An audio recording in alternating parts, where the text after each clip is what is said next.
from the many things that I've heard this morning of the power that we affirm in terms of legislative oversight. I do affirm the concern, the sentiment, the grievance raised by our colleague from Lanao del Sur, Ramain, dear Assemblyman Villaluz Adjong, and at the same time also celebrate the inquiries that are exposed by our colleagues from Maguindanao, Sulu, and even Tawi-Tawi, to raise the issue of overseas migration, illegal trafficking, violation of women, and the rights of the marginalized in this August hall.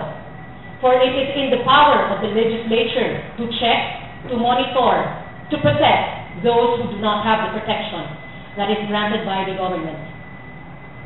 Legislative oversight, let me mention in the rules or in the Committee on Accountability of Public Officers investigation even, in Blue Ribbon Committee, it says that any assembly person, the committee may initiate an inquiry in aid of legislation on any matter within its jurisdiction, Section 1, Article 5. In several provisions of our House rules, a committee may initiate it on its own any inquiry as to legislation, as to issues. And therefore, in the balancing of such grievance by our dear minority representative, Assemblyman Zia, and at the same time also noting, acknowledging the power, the issues raised by the collective of representatives from the different provinces on certain very specific issues but with magnanimous repercussions, as echoed by our Basilan Assembly person, Sir Junie Ilminin.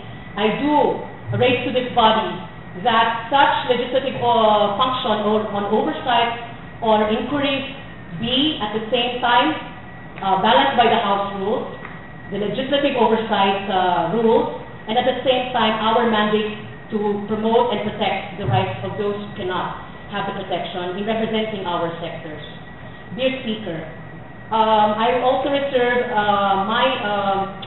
my proposed motion in the next session to tackle the freedom of information, such an issue close to the heart of a media professional as I.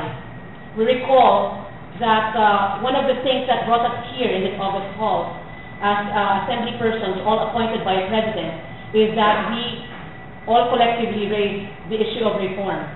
One of the issues I feel very close to this reform agenda is the issue of transparency, is the issue that those of us who claim to be public officers should also be public in their functions and duties and be accountable as such. And therefore, freedom of information is one of the issues that should be tackled by this committee on information, as I will propose to the Committee on Information, the right committee to tackle such.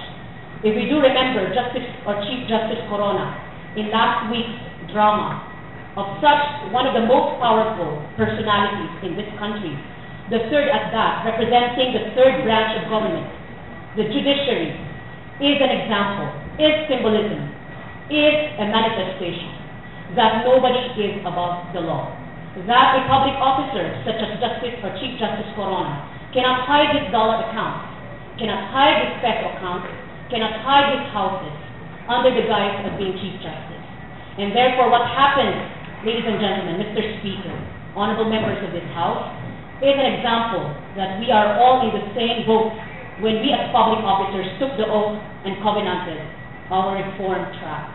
Chief Justice Corona is just an example of what can happen in the future if we do not comply with what is mandated to us, Mr. Speaker, members of this House. For that, I so submit, Mr. Speaker.